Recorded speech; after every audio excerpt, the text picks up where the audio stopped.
What's up, Pirates? Wraith and Jim here with Awaken TCG, and today we have OP07 week. What is it, like week 2, week 1? It's like the very first couple of tournaments of OP07, but we're gonna go over some deck lists that have been topping, see what's good, what's not too good. So we have some graphics here, and then we're gonna go over some deck lists. Real quick before we start, my personal favorite is Bonney. That's the deck I'm gonna try. So I'm hoping for big things at that deck. What about you, Jim? Um, Honestly, I'm really looking forward to Blue Yellow Ace this set. I know I made a video on it earlier. That it's just a really fun deck, and I'm also looking forward to the new Vegapunk leader, who actually managed to get a win, um, and one flagship win, which is pretty big for that deck. Unfortunately, I don't think we have the deck list though. Gotcha. Okay. No, yeah. All the OP07 leaders definitely look interesting though. So let's go ahead and take a look at this first graphic here. We have this was flagships for Saturday that just happened this past weekend. 16 Sakazukis, kind of just dominating two times over the second most, right? Enel at 7 for this day.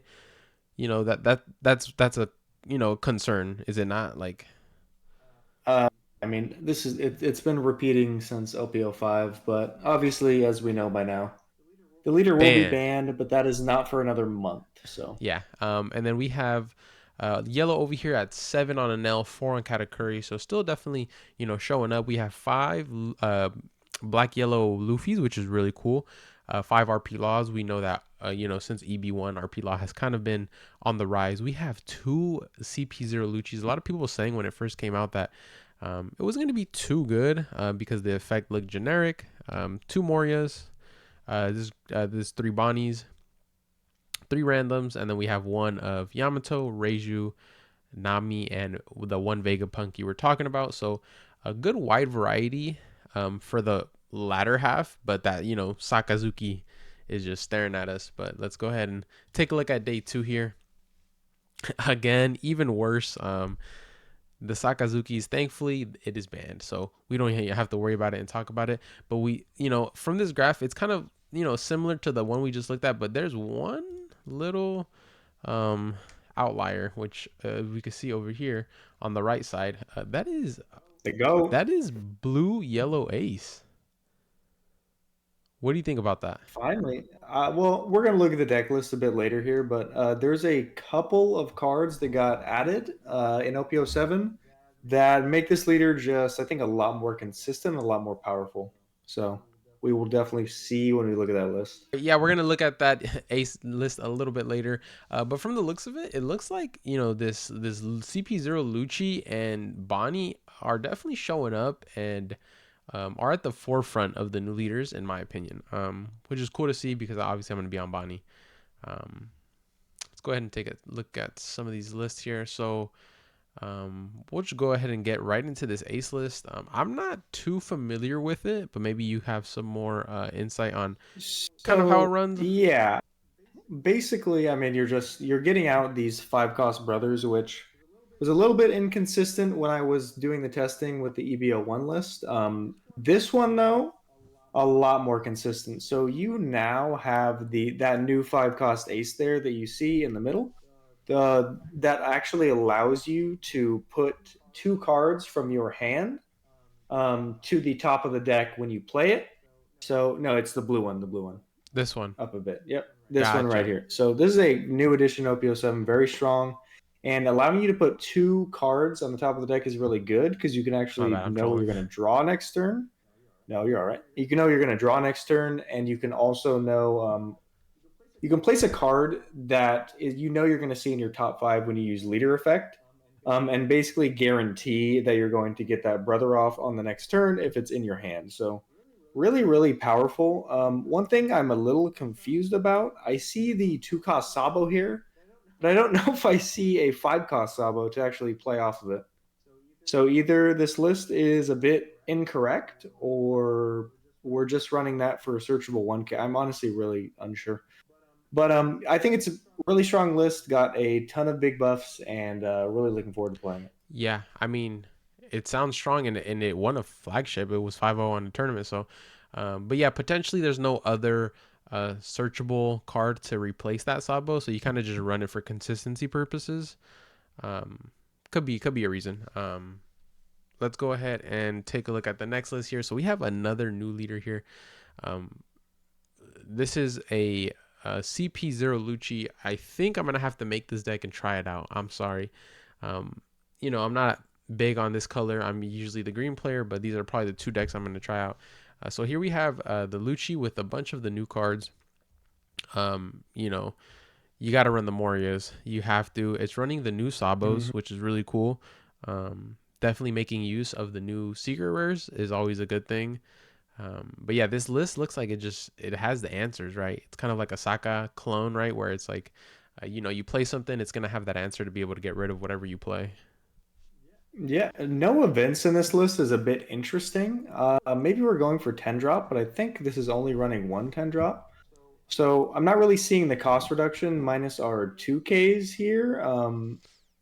Again, maybe the list is, I guess the Brook has cost reduction. We also run Rebecca to play the Brook. But other than that, I guess it's just like a good black cards list, which seems interesting. The top end is pretty big. So and then good blockers. You got your Lucci and everything like that. Maybe not the best list to look at, but I think it's definitely a contender. I would run the new one cost -3 Great Eruption that's like locked to this leader pretty Hmm. much because you need 10 cards in trash. Um, but other than that, yeah, I do like this list. Yeah, no, for sure. It just looks like, it has that the potential to where your opponent plays something to be able to, efficiently KO it and still, hold board presence with the Sabo, with the 9 drop and 10 drop combo, having these Kakus readily available. Lucci just to, make sure any rush decks are taken care of. But overall, I enjoy this list. But obviously, it's still very early, so a lot of these lists can get better. Like these are not the final list that we're gonna see in a month, 2 months from time. Hmm. So let's go ahead and take a look at another new leader here. This one I do have, you know, a lot to say on. Bonney, insane effect. Everyone knows that this effect is pretty broken. The big thing here is these 5 drops. You're going to be playing this Rosinante to be able to play all your 5 drops, whether that be never letting them get to 10 Dawn with this Bonnie, having a KO with this X Drake. It's just a very solid deck. Not too many holes in it, but this deck isn't perfect by no means. It is a little slow. There's a lot of big bodies, as you can see here. There's one, two, five. There's 10. So you're running 10 big bodies, all with no counter, Hawkins which as is always a well. concern, right? Um, Yeah, I think that Hawkins is also a no counter, and you have three of those, yeah. so that's 13 no counter. Another card I think just which is insane in this deck is the Cavendish. Hmm. Playing like a 10 cost Dofi out and then just getting two Dom back up is really strong. Um, and then you have the Bonnie Searcher to search out basically your entire deck, and also the Baby Five Searcher to search strong cards like your 10 cost Doflamingo and even your 8 cost Hmm. Rocinante.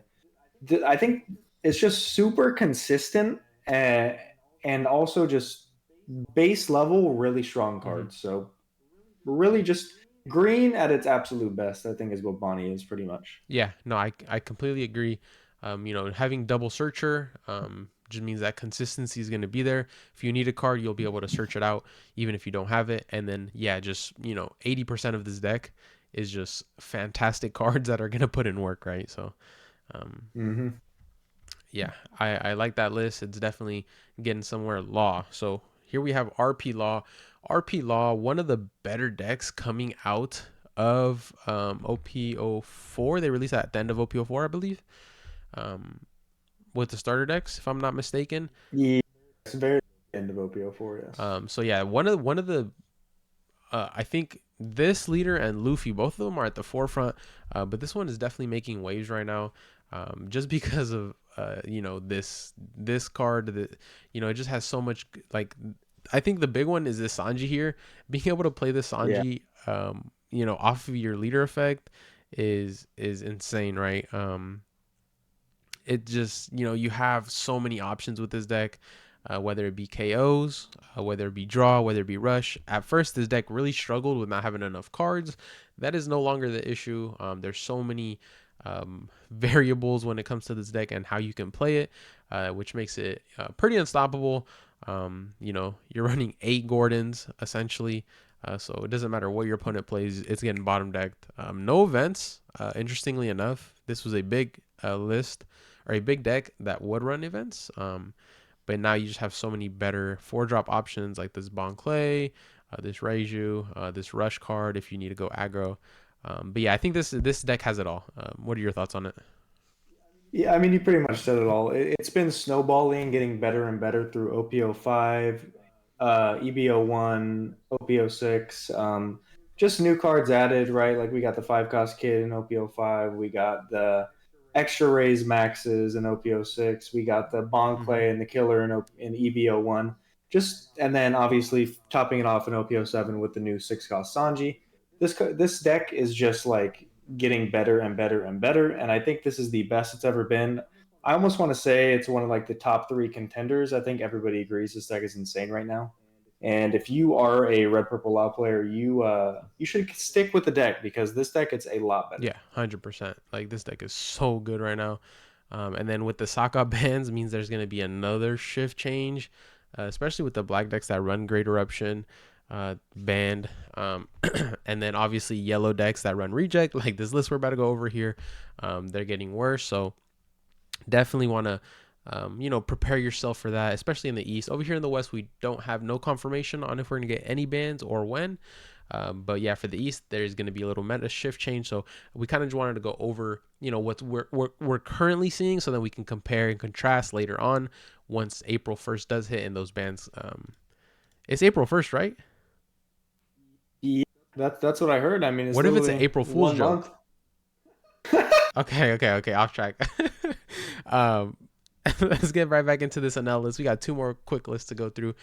Yeah, this NL list, it's very very standard. You got your Kikus, your Onamis, your Yamatos, your Katakuris. You're running your Linlins, Gadatsu, basically all your standard cards. These new Frankies that you tech in, your rejects, Amarus. The big one is these 4 aces now. Now, not only do you have your Yamatos, your Katakuris, your Linlins, now you have a whole nother 4 set of big bodies with your with your with your aces. Sorry. Um, it just puts in way too much work for this deck. This deck has way too much going for it. You're triggering out Thunderbolts, you're triggering out Kikus, you're playing Ace on curve. If it can swing, it's gonna swing 10k at you. This deck has way too much, in my opinion. Yeah, I think in particular, like the ace is amazing. Obviously, as soon as we saw it, we knew it was going to be good in this deck. But I think that 4 cost Frankie is just so strong. You pretty much just swap out Satori for a Frankie. It's still a 2K in hand, but obviously, if you trigger it from your final life, not only do you not need to trash a card to play it out, you get a 5K on board Mm-hmm. regardless. You also just draw one on Yeah, top of that. Absolutely insane. And I really think they should have locked it to Vegapunk, but unfortunately, they didn't. And if you don't lock something to Vegapunk, I think, yeah, NL is just going to eat that up. So probably one of the strongest decks, if not after the Sokka ban, the strongest deck in the meta. yeah. I mean, this deck is probably for the most part gonna stay the same. We're gonna have to swap out these 3 rejects, but there's plenty of great options to swap out. So it probably will lose a little bit of strength, but it still is gonna be top 3 in my opinion. And then we have Boa. I don't play blue too much, don't know too much about this deck, so I'll let you take the floor on this one. But didn't Boa have 1 win so far? Yeah, so I think this is the only win we've seen. Just wanted to cover it because she is a new leader. And also, this was a 5-0 first place. This was not a flagship. This was probably just like a large local tournament, but still, 5-0 is what a lot of people win flagships with. So this is a good deck, and I think a lot of people just aren't playing it correctly. In my opinion, you just want to play generic, good blue removal. People are trying to do too much with like the Warlord stuff with the new Jinbei and all that. I think that's incorrect. What this deck is doing with like Red Rocks and your Mihawks, your Usops, the new Boa, just all this good removal is what's going to make this leader strong. Because removing something from your opponent's board while developing a body and drawing a card, that can never not be good. So once people learn this deck, I do think it's going to be at least tier two. So do look out for Boa, and I think this is a good list to base what we will be seeing off of. Yeah, no, yeah, that's very well said. Yeah, I don't know too much about this list. Don't really know too much how it's gonna work. But yeah, you have your Mihawks, Red Rocks, like you said, just for that bow effect.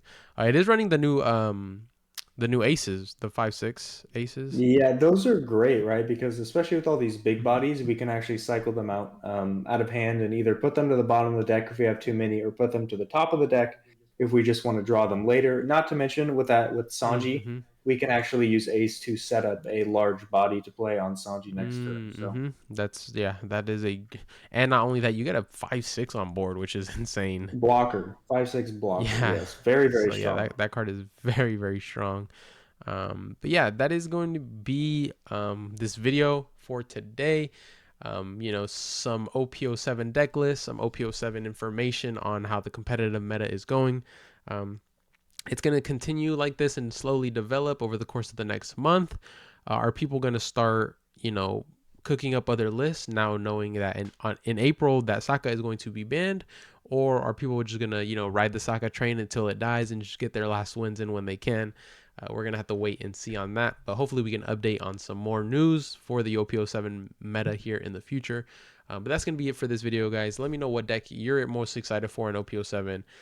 Like this video, subscribe to our channel. At 5,000 subs, we're about 500 subs away. We're giving away 5 OP06 boxes. 5. They come out in 2 weeks. So this week we'll have the giveaway news for that, and hopefully we can line up where the release hits. We can ship out the 5 boxes once we're at 5K subs. Anyways, you guys have a wonderful day, and we'll see you guys on the next one. Peace.